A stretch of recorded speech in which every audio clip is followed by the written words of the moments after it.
Weirdest deaths in history? Unbelievable tales you won't believe? Did you know that one person met their end because of a falling tortoise? Strange, right?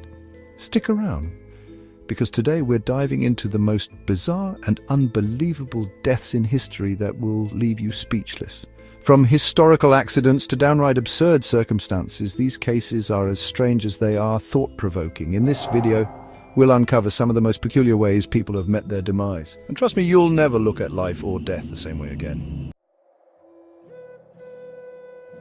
Let's kick things off in ancient Greece, the land of philosophers, myths and legends. This was a place where the lines between reality and myth often blurred, creating a rich tapestry of stories that have fascinated us for centuries. And apparently some truly bizarre deaths that have left their mark on history. Our first story revolves around Draco, a figure whose name has echoed through time. A name you might recognize from a certain book series about a boy wizard, where he is portrayed as a cunning and ambitious character. But unlike his fictional counterpart, who dabbles in dark magic and schoolyard rivalries, the real Draco wasn't known for dark magic. Instead, he was a lawgiver in ancient Athens, famous, or rather infamous, for his rather harsh law codes that were said to be written in blood. Draco was tasked with creating a written law for Athens, a monumental task that would shape the city's legal framework. Before him, laws were passed down orally, a tradition that led to inconsistencies and creative interpretations that varied from one storyteller to another. This oral tradition often resulted in heated debates and confusion in the courts, making it difficult to administer justice fairly. Draco's solution: write everything down, creating a clear and consistent legal code for all to follow, and make the punishments super intense, to say the least. We're talking death for pretty much every offense, no matter how minor, from stealing a cabbage to, well, murder. The severity of these laws was shocking, even by ancient standards. Now you might think that a guy who made a living out of handing out death sentences wouldn't exactly be the most popular fellow. And you'd be right. Draco's laws were so harsh that they were said to be written in blood rather than ink. But there's a twist in his story that you might not expect. Draco met his end not at the hands of an angry mob, as one might assume given his harsh laws, but from an outpouring of enthusiasm from his own supporters. Yes, you heard that right. The crowd, overcome with Dracomania, kept the gifts coming: cloaks, hats, tunics, until the poor guy was literally buried alive under a mountain of well-intentioned but ultimately deadly garments. It's a bizarre and tragic end for a man whose name has become synonymous with severity. For our next tale of the strange and macabre, we travel to 19th century Ohio, a place where the unexpected often became reality. Our protagonist, a lawyer named Clement Vallandigham, a man of great eloquence and strong political stances. Vallandigham was well known for his passionate speeches and his unwavering commitment to his beliefs, but all those accomplishments are overshadowed by the bizarre and tragic way he left this mortal coil. The year was 1871, and Vallandigham found himself in Lebanon, Ohio, defending a man accused of murder. The case revolved around a barroom brawl, a fatal gunshot, and the critical question of whether the victim had shot himself accidentally. Vallandigham, ever the showman, decided to recreate the scene in court to prove his client's innocence. He believed that by demonstrating how the victim could have accidentally shot himself, he could sway the jury in his client's favor. Vallandigham obtained a gun similar to the one used in the crime, ensuring every detail was accurate. He meticulously laid out the scene, positioning himself and the gun to mirror the victim's stance down to the smallest detail.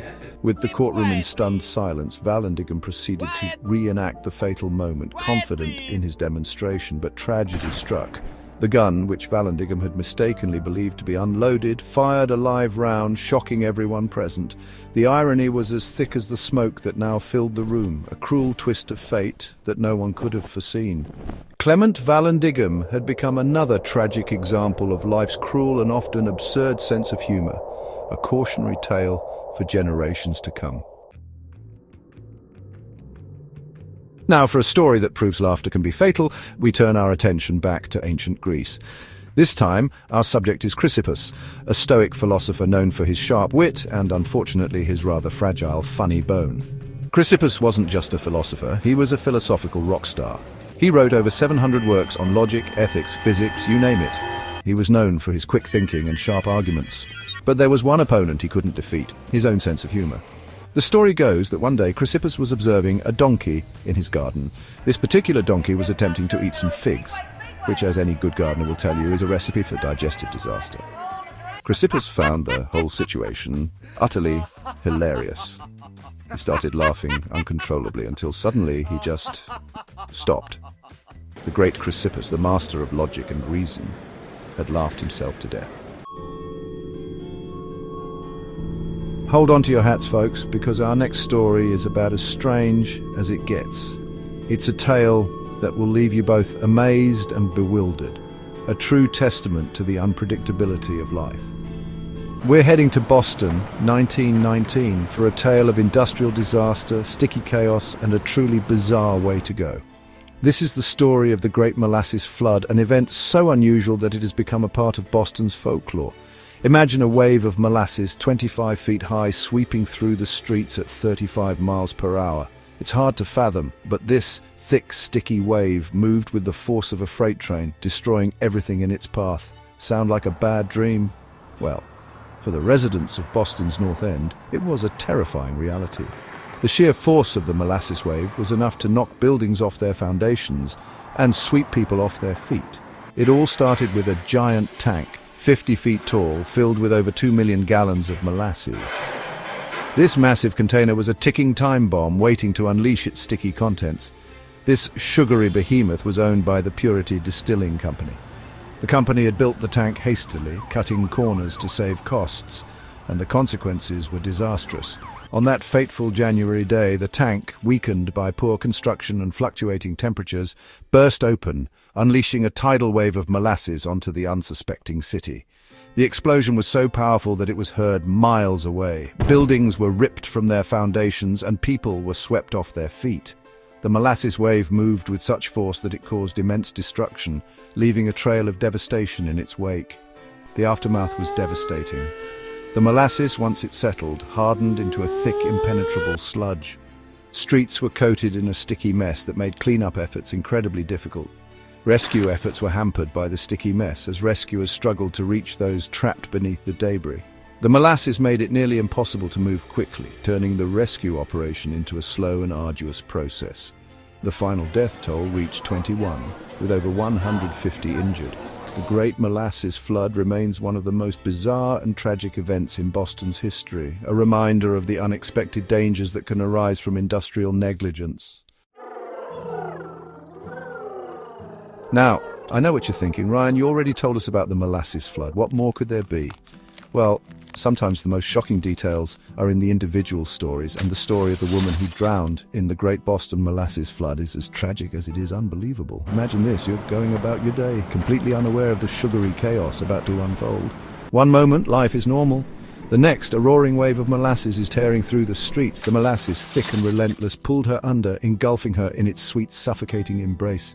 Her body, lost in the thick morass, was never recovered.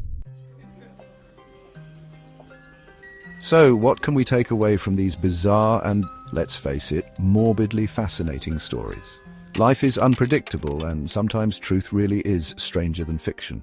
These tales remind us to cherish the ordinary moments because you never know what strange twist might be lurking around the corner. From ancient philosophers to 19th century lawyers, and even a sticky situation in Boston, we've explored the strange and sometimes absurd ways people have met their end.